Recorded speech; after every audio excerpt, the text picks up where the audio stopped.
the idea of a ceasefire, before you explain to us what an act of war is and provocation. Ceasefire, two countries are fighting, but then you agree to stop, you postpone the fight.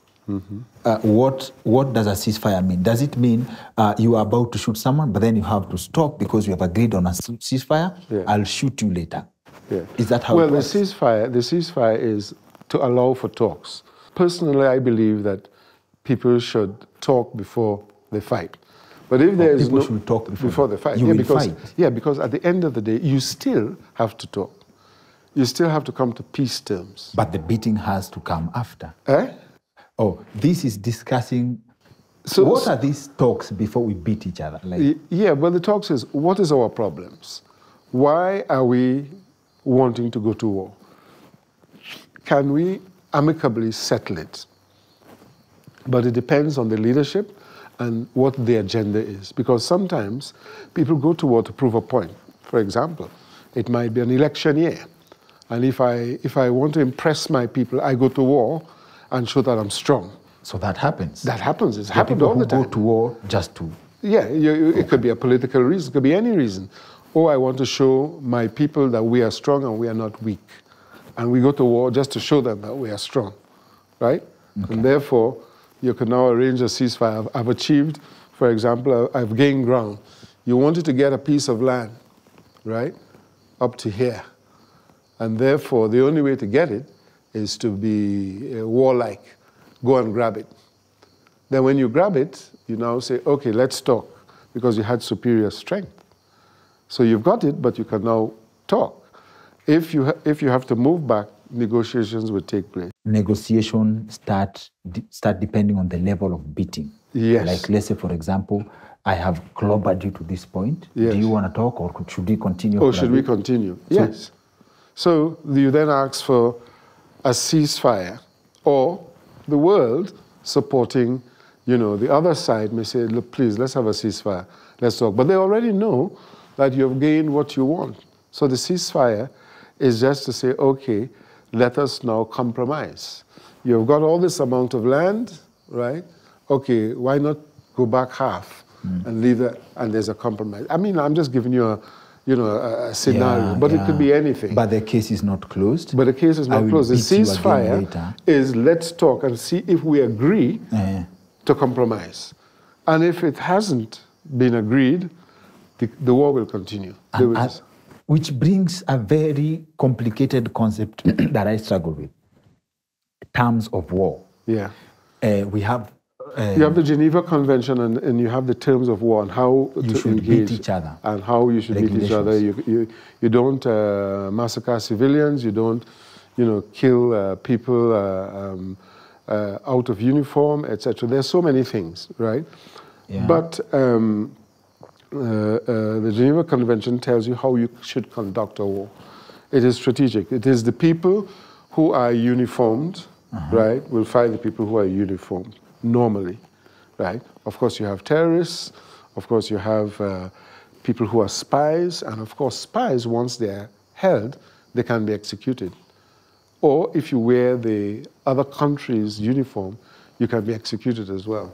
If you wear the other country's uniform? Of course, because you're a spy.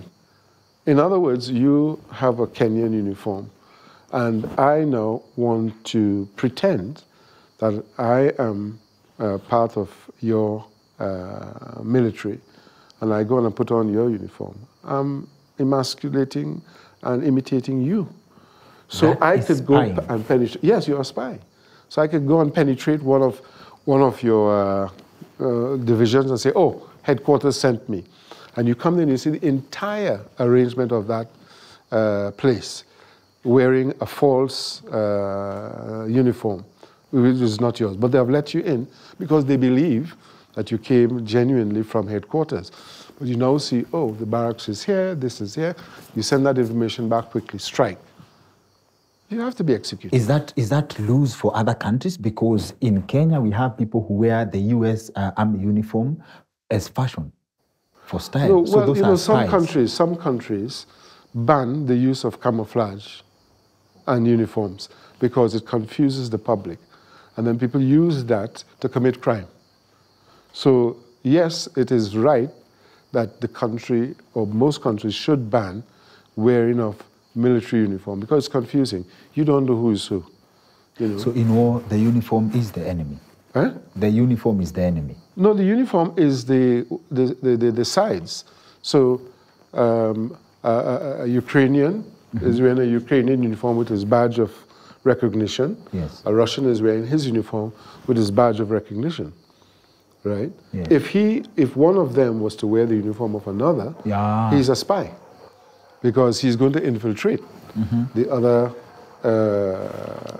formation as a spy, and will be executed, and could be executed, and should be executed. So in that context, spying is camouflage, in other words. Yes. Wow, interesting. So what are the terms of a ceasefire that bring enemies to the table? Because how do you know it's not a trick? Like, how do you go beat someone in the bush and then you go meet and then you go fight again? Yeah. Why don't you just finish the war on the table? As you rightfully say, sometimes a ceasefire could be a trick. For example, you have a ceasefire because you want to replenish your ammunition, you want to replenish your food supply, you want to replenish your transport. But most times, some of those, what you're saying there is quite true. It's trickish. Yes. You know, it could be that the other side is getting so beaten that he wants a ceasefire because he needs to breathe. You know, he's not having enough supplies, he's not having enough cover, he's not having enough ammunition. So let's have a ceasefire. Depends on whether the other side interprets that as a trick or genuinely knows that somebody brokered that ceasefire. Because sometimes a ceasefire is brokered. A third country will say, let's have a ceasefire and let's talk. And they get involved in the ceasefire process. They go behind the scenes, they meet in a neutral place, they talk, they discuss, and see if they can come to terms. Okay. But again, if some people call for a ceasefire, it is because the barrage of beating they're getting is just so much that they can't have time to breathe. Okay. I mean, a perfect example is what's going on, you know, in the Gaza and places like that. Yeah. You know, Hamas, for example, will say, please, you know, stop. You know, because they're overwhelmed, for example. Yeah. Now, let's not talk about who's right and who's wrong, but just as an example, Sorry. you find that, you know, one is asking for a ceasefire because of the overwhelming force that they had to face, which they never expected. Okay. For example, you know, so they will say, okay, let's have a ceasefire. But the other country may say, okay, you want a ceasefire, that's because you run out of ammunition or medical supplies, like they're claiming, or food or whatever, and you need, you know, time to get your reserves back. Are these rules of war, set in place for fairness? Like when you talk about, let's call out for a ceasefire because we've run out of food. So the Geneva Convention is there to make sure you go fighting on a full stomach. Why are these rules there? Like you can't beat, okay, when they call for a ceasefire because... Yes, of course. But there are also genuine ceasefires where the terms of what is being fought for, there is an intervention by a third party. So it could be another country who don't want to see this happening, continue because, you know, there's a lot of refugees, there's, you know, hunger, there's deprivation. As I said, look, on a basis of humanity, let's call a ceasefire. Okay. You know, and also sometimes it's the surrounding countries near to where the act of war is happening. They say, look, if this war doesn't stop, we're going to have a heavy refugee situation where all these people are going to come to our country. We'll have to feed them, we'll have to clothe them, put them to school, etc. We cannot, for our economy, take this load. So please, let's talk. So they'll come and intervene and say, look, stop. Let's find a way to heal this rift. You know, and that's genuine because they have genuine concerns for their own country based on the, you know, fallout from that war. And is it about strategy or is it about the rules of war that people actually make an appointment of war? Like we will attack on this day at a particular day. Is that about strategy? Of course it's strategy. Okay, let's take the Iraq war. You know, when the Americans attacked Iraq, they had already worked out a strategy when they are going to attack, what time, and it was kept, and it has to be kept, absolutely secret. Once they've decided that they're going to war, you must put a strategic plan in place. No, but there is one which you inform your enemy that I will be attacking on the 23rd. Well, whoever is saying that is putting fear into the other side, okay, right? Because you do not ever, reveal your battle plans. So it's impossible. Fear marketing. So it's fear marketing. So if they say, okay, if you don't do such and such and such, by such and such a date, by such and such a time, normally it's at 0000 hours, midnight, I will attack you at 1 minute past midnight, we are going to war.